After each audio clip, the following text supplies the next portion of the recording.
Bore da gyfeillion, a croeso cynnes iawn a mae o'n gynnes yn dydy i bob un ohonoch chi. Mae'n fraint gweld cyfeillion, na dwi'n di weld ers dipyn ers dyddiau porthaethwy yma heddiw hefyd, a mae'n yn fraint enfawr i cael nhw efo ni. Gewch chi sgwrs yfno ar y diwedd, dwi'n siŵr. Ond dim ond tynnu'ch sylw chi at yr hysbysiadau, a dinas noddfa, wrth gwrs, manylion yna, dyddiadau, i benodi Manon yn Esgob Bangor. Mae'r manylion i gyd ar yr hysbysiadau. A wedyn y manylion cyswllt, manylion doniau. Dwi'n meddwl bod yna lawer arall angen i ddweud. Heblaw am, yna ni gadw ychydig o haeliadau o ddistawrwydd cyn i ni barhau gyda'n hyddoliad y bore yma.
Yn enw'r Tad a'r Mab a'r Ysbryd Glân. Amen. Gras a thangnefedd a fo gyda chwi. A gadw di yng nghariad Crist. Dad Nefol, y mae pob calon yn agored i ti. Ni allwn guddio un dim o ddiwrthus. Glanha ni a phlant Ysbryd Glân, mwyn i ni dygaru a ddoddolyn ffyddlon. Trwy Iesu Grist ein harglwydd. Amen. Os bydd i rywun bechu, y mae gennym ei reolwr gyda'r tad, sef Iesu Grist, y cyfiawn. Ac ef sy'n boddion ein peredigaeth oddi wrth ein pechodau.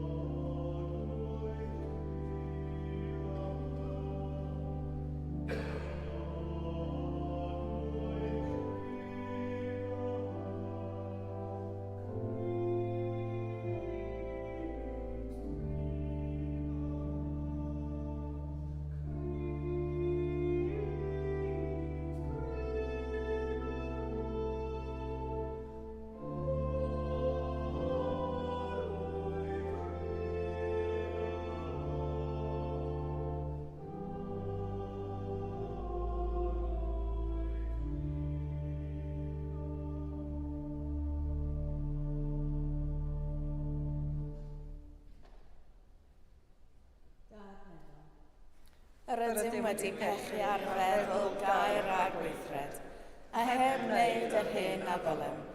Mae'n wir ddrwg gennym, ac yr ydym o ddifrif yn edifarhau. Mwyn dy fab Iesu Grist a ddifarod drosom, maddeia i'r cwbl a'i theibio, ac arwain ni yn ei ffordd i gerdded fel plant o goleuni. Amen. Yr holl alluog Dduw sy'n maddau i bawb sy'n wir edifeiriol, a drigarhaw wrthych, a chryddhau o bechod, eich cadarnhau mewn daioni, a'ch cadw yn y bywyd tregwyddol, trwy Iesu Grist ein harglwydd. Amen.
Clyweddiwn.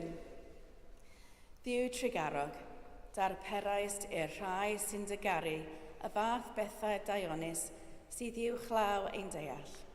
Tywallt yn ein calona'r fath gariad tuag atat, fel y bywyd ni sy'n dygaru uwch law pob dim, allu derbyn dy addewidion, sy'n fyw rhagorol na dim, a gallwn ni ei ddysefu.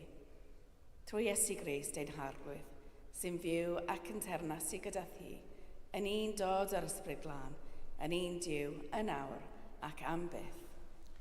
Amen. Amen.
Daw'r darlleniad o Lythyr Paul at y Rhufeiniaid.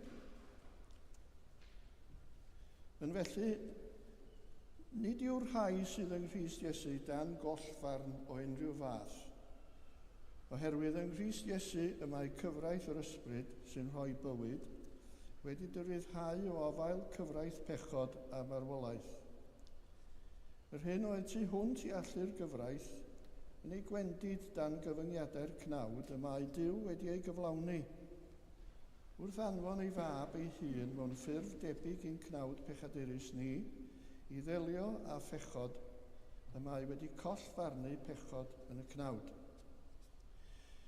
Gwnaeth hyn mwyn i ofynion cyfiawn y gyfraith gael ei cyflawni yn ni, sy'n byw, nid ar wastad y cnawd, ond ar wastad yr ysbryd. Oherwydd y sawl sydd â'i bodolaeth ar wastad y cnawd, ar bethau'r cnawd y mae ei bryd. Ond y sawl sydd ar wastad yr ysbryd, ar bethau'r ysbryd y mae ei bryd. Yn wir, y mae bod a'n bryd ar y cnawd yn farwolaeth, ond y mae bod a'n bryd ar yr ysbryd yn fywyd a heddwch. Oherwydd y mae bod a'n bryd ar y cnawd yn elyniaeth tuag at Dduw. Nid yw hynny ac ni all fod yn darostyngiad i gyfraith Duw. Ni all y sawl sy'n byw ym myd y cnawd foddhau Duw, ond nid ym myd y cnawd yr ydych chwi, ond yn yr ysbryd gan fod ysbryd Duw yn cartrefu yno chwi. Pwy bynnag sydd heb ysbryd Crist, nid eiddo Crist ydyw. Ond os yw Crist yno chwi, y mae'r corff yn farw o achos pechod, ond y mae'r ysbryd yn fywyd i chwi o achos eich cyfiawnhad. Os yw ysbryd yr hwn a gyfododd Iesu oddi wrth y meirw yn cartrefu ynoch, bydd yr hwn a gyfododd Crist oddi wrth y meirw yn rhoi bywyd newydd hefyd i'ch cyrff marwol chwi, trwy ei ysbryd, sy'n ymgartrefu ynoch chwi. Dyma air yr arglwydd. Diolch a fo i Dduw.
Yr arglwydd a fo gyda chwi. Gwrandewch Efengil Crist yn ôl Sant Mathew. Aeth Iesu allan o'r tŷ ac eisteddodd ar lan y môr. Daeth tyrfaoedd mawr ynghyd ato, nes iddo fynd ac eistedd mewn cwch, ac yr oedd yr holl dyrfa yn sefyll ar y lan. Fe lefarodd lawer wrthynt ar ddamhegion, gan ddweud, aeth heuwr allan i hau, ac wrth iddo hau, syrthiodd peth had ar hyd y llwybr, a daeth yr adar a'i fwyta. Syrthiodd peth arall ar leoedd creigiog, lle ni chafodd fawr o bridd, a thyfodd yn gyflym am nad oedd iddo ddyfnder ddaear. Ond wedi'r haul godi fe'i llosgwyd, ac am nad oedd iddo wreiddyn fe wywodd. Syrthiodd hadau eraill ymhlith y draen, a thyfodd y draen a'i tagu. A syrthiodd eraill ar dir da a ffrwytho, peth ganwaith cymaint, a pheth drigain, a pheth 10 ar 20. Y sawl sydd â chlustiau ganddo, gwrandawed. Gwrandewch chwythau felly ar ddameg yr heuwr. Pan fydd unrhyw un yn clywed gair y deyrnas heb ei ddeall, dawr un drwg a chipio'r hyn a heuwyd yn ei galon. Dyma'r un sy'n derbyn yr had ar hyd y llwybr. A'r un sy'n derbyn yr had ar leoedd creigiog, dyma'r un sy'n clywed y gair ac yn ei dderbyn ar ei union yn llawen. Ond nid oes ganddo wreiddyn ynddo'i hunan, a dros dro y mae'n para. Pan ddawr gwrthrymder neu erlyd o achos y gair, fe gwymp ar unwaith. Yr un sy'n derbyn yr had ymhlith y draen, dyma'r un sy'n clywed y gair, ond y mae gofal y byd hwn a hedoliaeth golyd yn tagu'r gair, ac am ein mynd yn ddiffrwyth. A'r un sy'n derbyn yr had ar dir da, dyma'r un sy'n clywed y gair ac yn ei ddeall, ac yn dwyn ffrwyth ac yn rhoi peth ganwaith cymaint, a pheth drigain a pheth 10 ar 20. Dyma efengil yr arglwydd. Ti, Grist.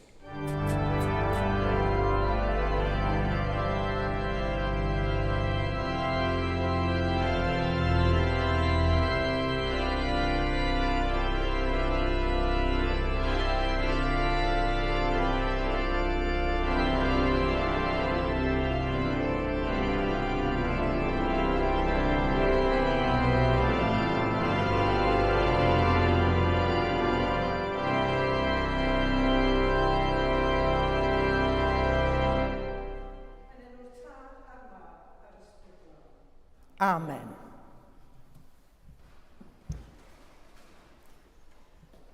Efallai bod rhai ohonoch chi'n arddwyr. Felly beth mae dameg yr rheiwr yn ei ddysgu ni o ran tyfiant yr had yn dibynnu ar y math o dir y mae'n cael ei hau ynddo?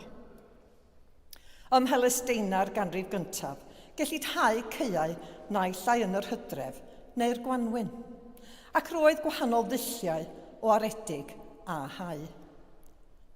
Fodd bynnag, nid yw'r ffocws yma ar amaethyddiaeth, ond ar sut y dylai pobl fyw, ac roedd y cyngor hwnnw'n seiliedig ar bethau a oedd ar redar profiad bob dydd pobl. Mae Matthew yn nodi'r rheiwr yn y ddameg i fod yn Iesu, sy'n bresennol ac yn weithgar yn y byd. Ac yn ddengys ei fod yn awgrymu nad yw deall yn rhywbeth y gallwn ei gyflawni yn ein cryfder ein hunain, ond rhodd gan Dduw ydyw. Mae'n y syniad hefyd y dywedir damhegion i atal pobl o'r tu allan rhag deall. Mae Iesu'n datgelu'r pethau hyn i'r rhai sy'n dod ac yn ei ddilyn. Yn fersiwn Matthew o'r ddameg hon, mae Iesu'n cynnig y sicrwydd canlynol i'r darllenydd cyfoes. Yn gyntaf, mae'n ei sicrhau o fuddugoliaeth teyrnas Dduw. Nid yn unig cyfarwyddyd i ni yw hwn i weithio'n galed i fedi'r cynheuaf. Mae'n fwy o gadarnhad bod yr had wedi hau gan fab y dyn, sy'n teithio gyda'r eglwys trwy gydol hanes. Gwaith Duw yw'r cynheuaf, ac mae Duw yn ffyddlon. Yn ail, nid yw'r llinell rhwng hau'r gair a medi cynheuaf y deyrnas yn un hawdd. Mae'n lawer o rwystrau ar hyd y ffordd. Yn drydydd, nad allwn ni'n bersonol effeithio ar ddyfodiad y deyrnas, mae'n bwysig ein bod ar yr ochr iawn pan ddaw'r cynheuaf terfynol. Ni allwn eistedd yn ôl a chymryd yn ganiataol ein bod wedi'n gwreiddio mewn pridd da bob amser. Ac yn bedwerydd, efallai mae'r hyn sydd gennym yma yw'r rhwyfaint o besimistiaeth dros dro sy'n cael ei oresgyn gan optimistiaeth eithaf. Roedd y pwnc yn berthnasol i'r oes yn amser Matthew, ac mae'n berthnasol i'n hoes ni. Felly beth yw dameg? Y gair Groeg yma yw purabule, sydd ynddo'i hun o golygu rhywbeth wedi gastio wrth ochr, rhywbeth arall i esbonio neu egluro, neu gymhariaeth. Am ganrifoedd credwyd bod rhain yn alegoriau a ddefnyddid i ddysgu pobl sut i fyw y bywyd Cristnogol. Ond yn 1888, daeth dealltwriaeth newydd i'r Amlwch, yn seiliedig ar waith ysgolhaigwr Almaen, Adolf Ehrlicher, a danlinellodd y gwahaniaeth rhwng dameg ac alegori. A dilynodd yr ysgolheigion Beiblaidd C.H. Dodd a Joachim Jeremias Lwybr tebyg, gan bwysleisio arwyddocad pob dameg o ran teyrnas Dduw. Mae damhegion yn ffordd o ddatgelu gwirioneddau newydd. Mae chydig yn debyg i gyfansoddiad cerddorol, neu beintiad, neu gerdd efallai. Mewn geiriau eraill, nid yw'n esboniad o bwynt prosaig, ond ynddo'i hun yn undod anwahanadwy o ffurf ac ystyr. Mae damhegion yn cynhyrchu ystyron newydd mewn sefyllfaoedd newydd. Ac bod damhegion yn dwyn gweledigaeth grefyddol, nid yw ei cynnwys yn dod o fywyd crefyddol, ond o fywyd beunyddiol. Roedd neges Iesu'n galw am ffordd newydd o gyfathrebu gwirioneddau o'r fath. Roedd defnydd Iesu o ddamhegion wrth bregethu yn fygythiad i fyd diogel mytholegol gwrandawyr. Mae'r un mor wir heddiw. Mae gan bawb ohonom ffram meddwl sy'n dehongli'n meddyliau. Yn aml yn seiliedig ar syniadau rhagdybiedig weithiau, heb feddwl am bethau dros am ein hunain, ond bod ni wedi clywed nhw o'r blaen neu wedi arfer i gwneud nhw o'r blaen. A gallu'n effeithio'r ffordd o feddwl.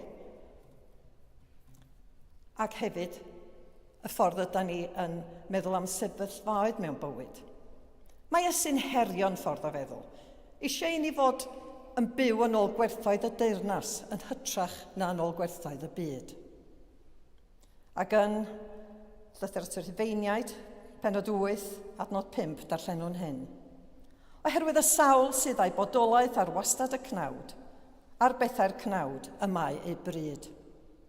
Ond y sawl sydd ar wastad yr ysbryd, a'r bethau'r ysbryd y mae ei bryd.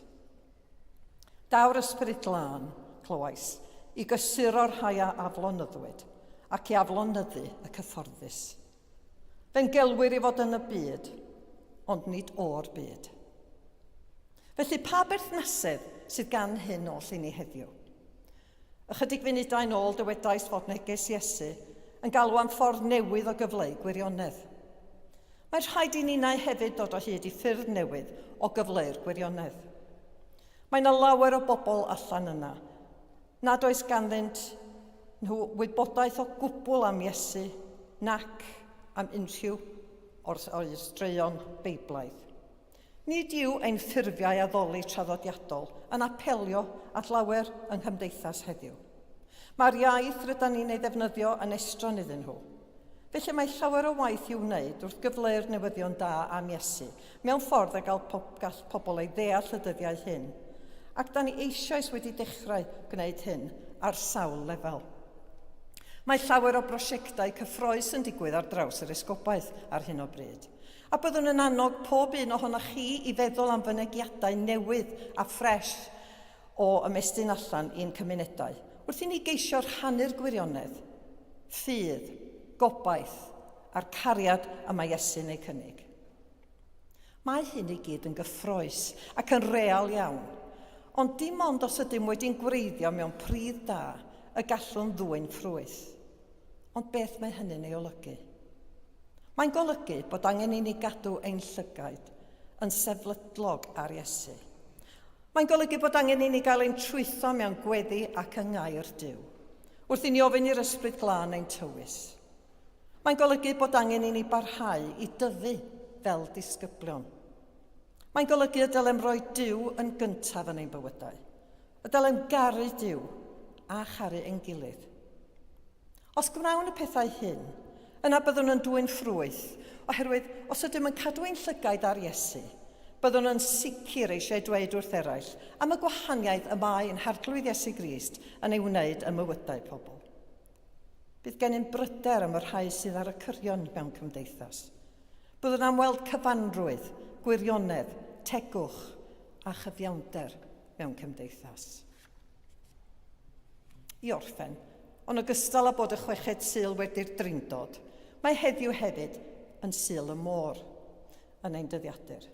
Ac eleni y thema ar gyfer Sul y Mor yw harbwr gobaith, yr eglwys ochr yn ochr â morwyr. Mae Sul y Mor yn foment bob blwyddyn pe fydd eglwysi ledled y byd yn dod ynghyd i weddio dros forwyr. Diolch am ei gwaith hanfodol a chefnogi gweinidogaeth rheng flaen y genhadaeth i forwyr sy'n newid bywydau.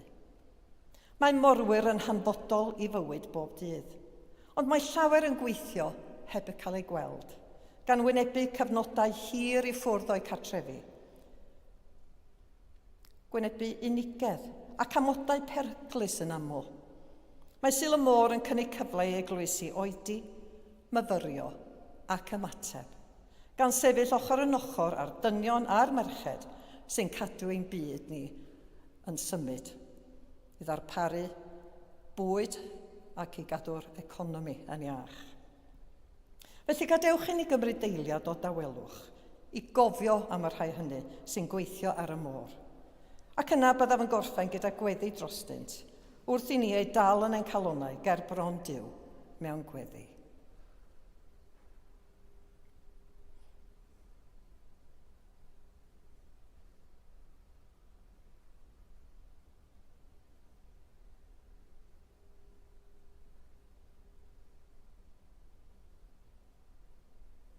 Gweddiwn.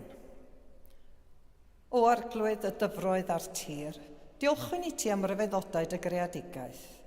Edrychwn ar y môr mawr ac fe welwn dy rym a thfawredd.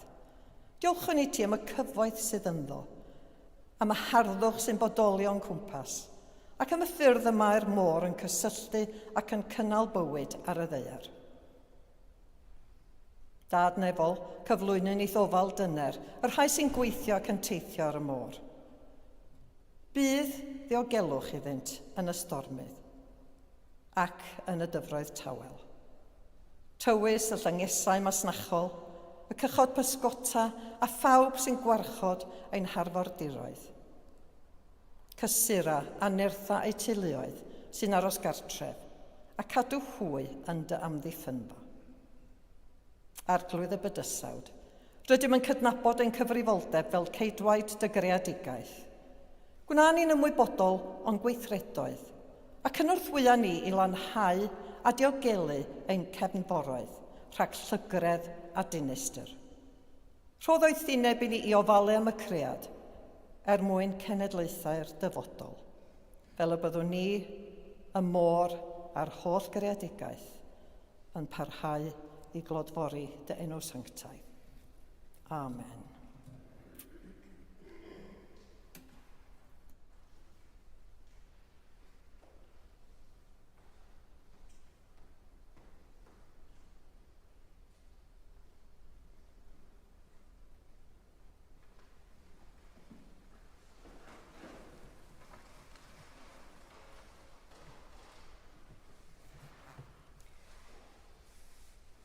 Cyd-dyweddwn y credwn Nicea.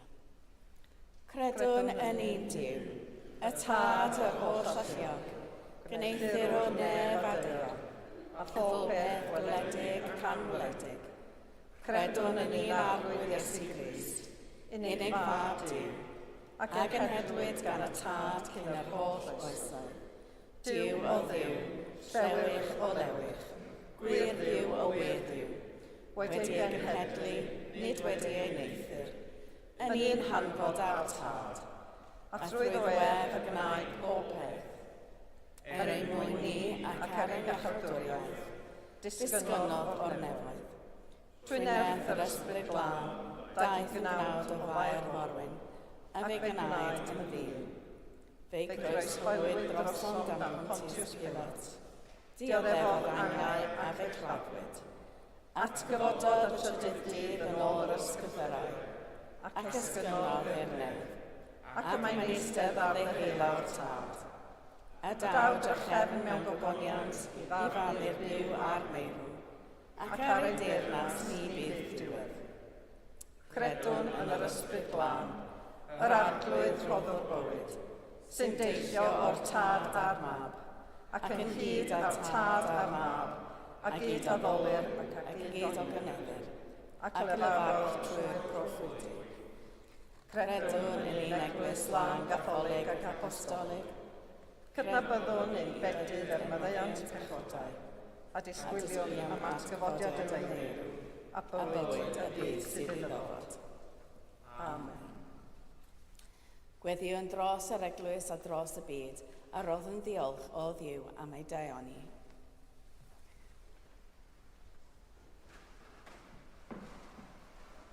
Dduw sanctaidd, gweddiwn dros yr eglwys a grewyd dogoniant. Gweddiwn dros Jerry ein archesgob a thros Manon ein deon wrth iddi baratoi i arwain ein esgobaeth.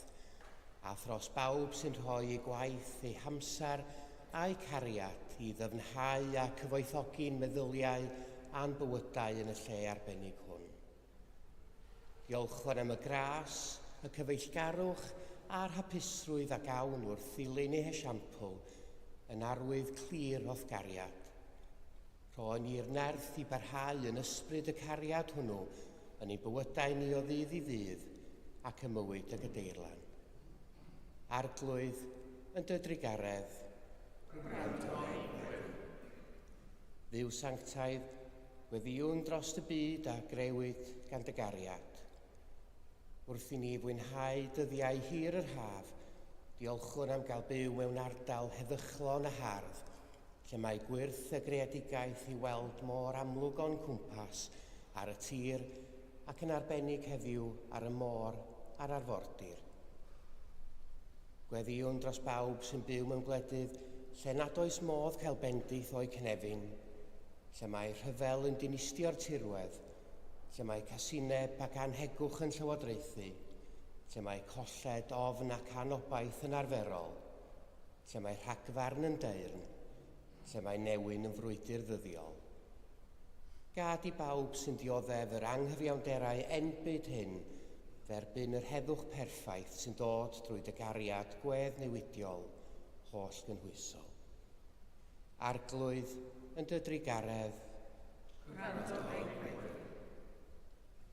Dduw sanctaidd, gweddiwn dros dy holl bobl wedi creu ar dy ddelw, ac yn enwedig dros yr unig a galarus a'r claf. Gweddiwn yn arbennig dros Elma a Cymun, ac anadla anadl einioes arnynt, a dŵg iddynt dy drigaredd a thras. Dyro heddiw hefyd dy gryfder, nerth a heddwch i'r rhai sy'n gofalu'n gariadus amdanynt drwy'r cyfan. Arglwydd yn dy drigaredd. Dduw sanctaidd, gweddiwn dros y rhai sy'n teimlo baich, colled a galar yn drwm yr wythnos hon. Boed i'r gobaith am heddwch tragwyddol sy'n sylfaen i'r ffydd ei cynnal a'i cysuro. Os yw ysbryd yr hwn a gyfododd Iesu oddi wrth y meddw yn cartrefu ynoch, bydd yr hwn a gyfododd Grist oddi wrth y meirw yn rhoi bywyd newydd hefyd i'ch cyrff marwol chi trwy ei ysbryd sy'n ymgartrefu ynoch chi. Gweddiwn dros yr anwyliaid o'n cymuned sydd wedi marw'n ddiweddar yn ei plith Margaret Flavel, a thros Paul Jones y cedwyr ei wyl goffa'r dyddiau hyn. Ac mewn enid o ddistawrwydd, gweddiwn dros yr rhai rydym yn ei caru, ond na ei gwelwn mwyach.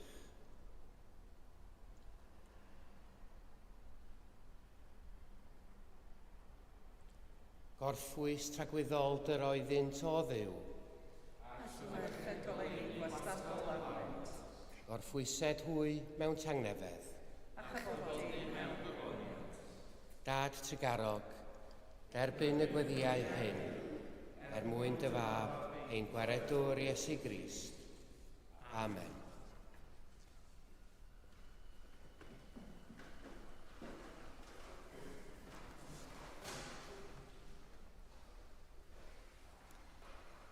Cres yw ein heddwch ni, cymododd ni a Duw mewn un corff ar y groes. Deiwn yn hyd yn ei enw a rhannwn ei dangnefedd. Tangnefedd yr arglwydd a fo gyda chwi bob amser. A hefyd gyda chi. Gadewch i ni gynnig arwydd o dangnefedd.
Bendigedig wyt ti arglwydd yw yr holl greadigaeth, trwy dy ddaioni y mae gennym y bara hwn i'w offrymu.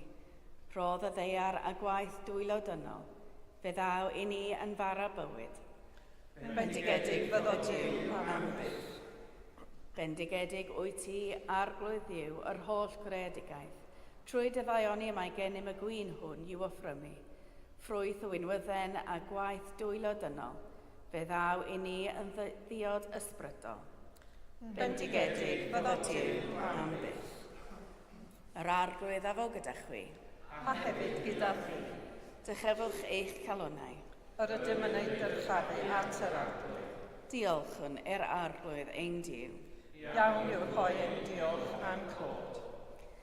Iawn yn wir, ein dyletswydd a'n llawenydd bob amser ac ym mhob lle, yw diolch i ti, Dad Sanctaidd, holl alluog a byth ddiwiol ddiw, trwy Iesu Grist ein harglwydd. Trwy ddiwedd, fe'n gyneithos ni ar bydysawd cyfan, pan ddaeth dy ysbryd glân at Mair, fe anwyd Iesu yn un ohonom ni, fe'n carod ni gymaint fel iddo farw trosom ni.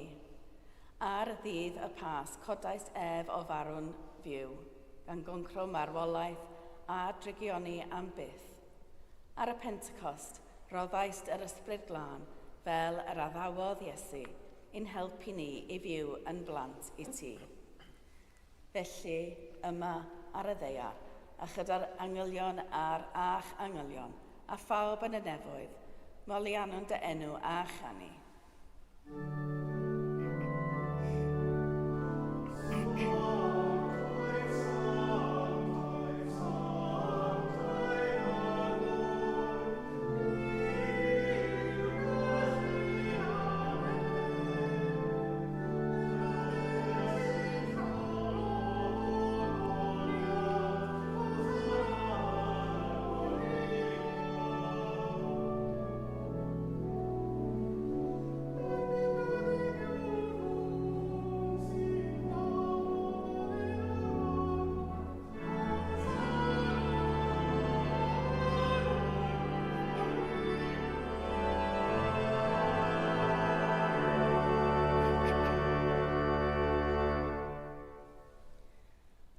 O Dad yn y nefoedd, gwrando'r weddi a gyflwynwn yn enw Iesu, trwy neth yr ysbryd glân, yn dirion fel colomen, bydded y bara hwn a'r gwyn hwn i ni, yn gorff a gwaed Iesu.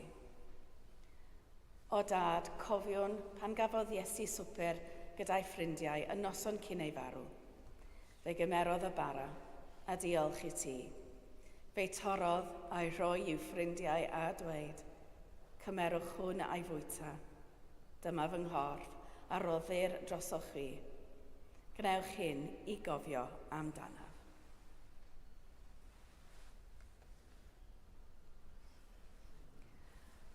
Ar ôl swper fe gymerodd Iesu y cwpan gwyn. Diolchodd i ti a'i rhoi i'w ffrindiau a dweud, yfych o'r cwpan hwn bob un ohonoch, a mae hwn yw fy ngwaed, yr addewid newydd o gariad Duw. Gnewch hyn bob tro yr yfych ef, i gofio amdanaf.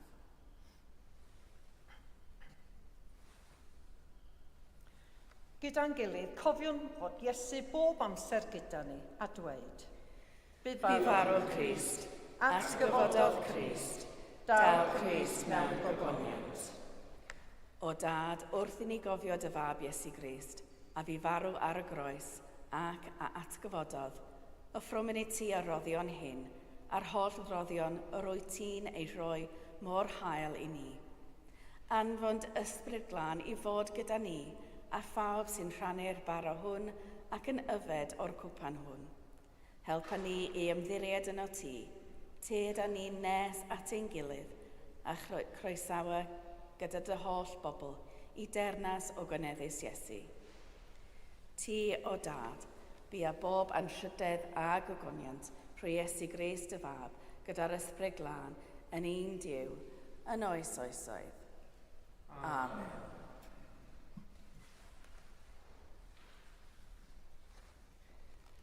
Fel y dysgodd ein iachawd yn ni gweddiwn yn hyderus. Ein Tad, yr hwnnw eitan yn nefoedd, Sancteiddiad dy enw, deled y deyrnas, gwneled y wrthus, megis yn y nef, felly ar y ddeiar hefyd. Dyro i ni heddiw ein bara benyddiol, a maddau ni ein dyledio, fel y meddeiwn unna ein dyledwyr, ac nac arwain ni i brwdigaidd, eithau gwared ni rhag drwg, canis ei fel ti o'r denas, a'r gallu a'r gogoniant, yn oes oesoedd. Amen. Yr ydym yn torri'r bara hwn i rannu yng nghorff Crist. Yn un a'n llawer, un corff ydym, gan ein bod ni oll yn rhannu'r un bara.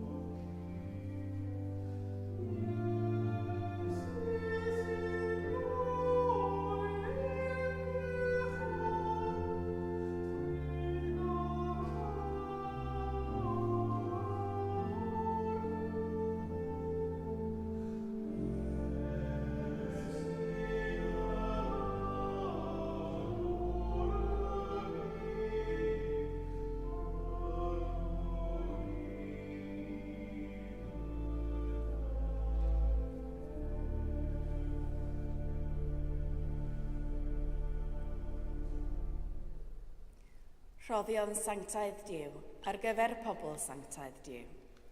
Yma Iesu Grist yn sanctaidd. Yma Iesu Grist yn arglwydd. Gogoniant Duw Dad.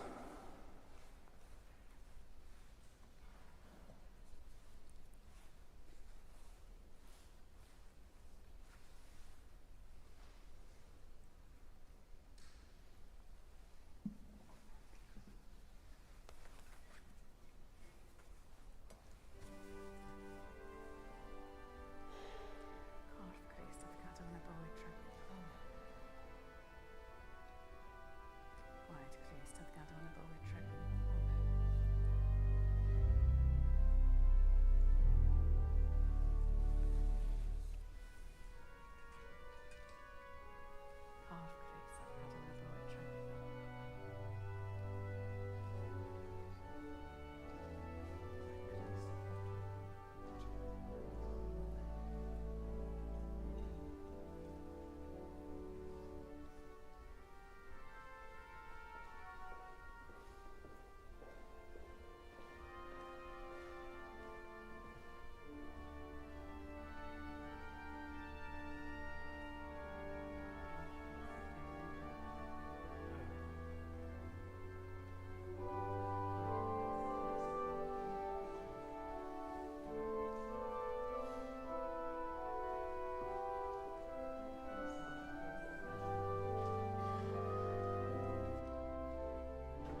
ac at ein gilydd, trwy Iesu Grist ein harglwydd atgyfodedig. Amen. Yr arglwydd afo gyda chwi. A hefyd gyda fi. Bydded i'r arglwydd eich bendithio a'ch cadw. Bydded i'r arglwydd lewyrchu ei wyneb arnoch a bod yn drigarog wrthych.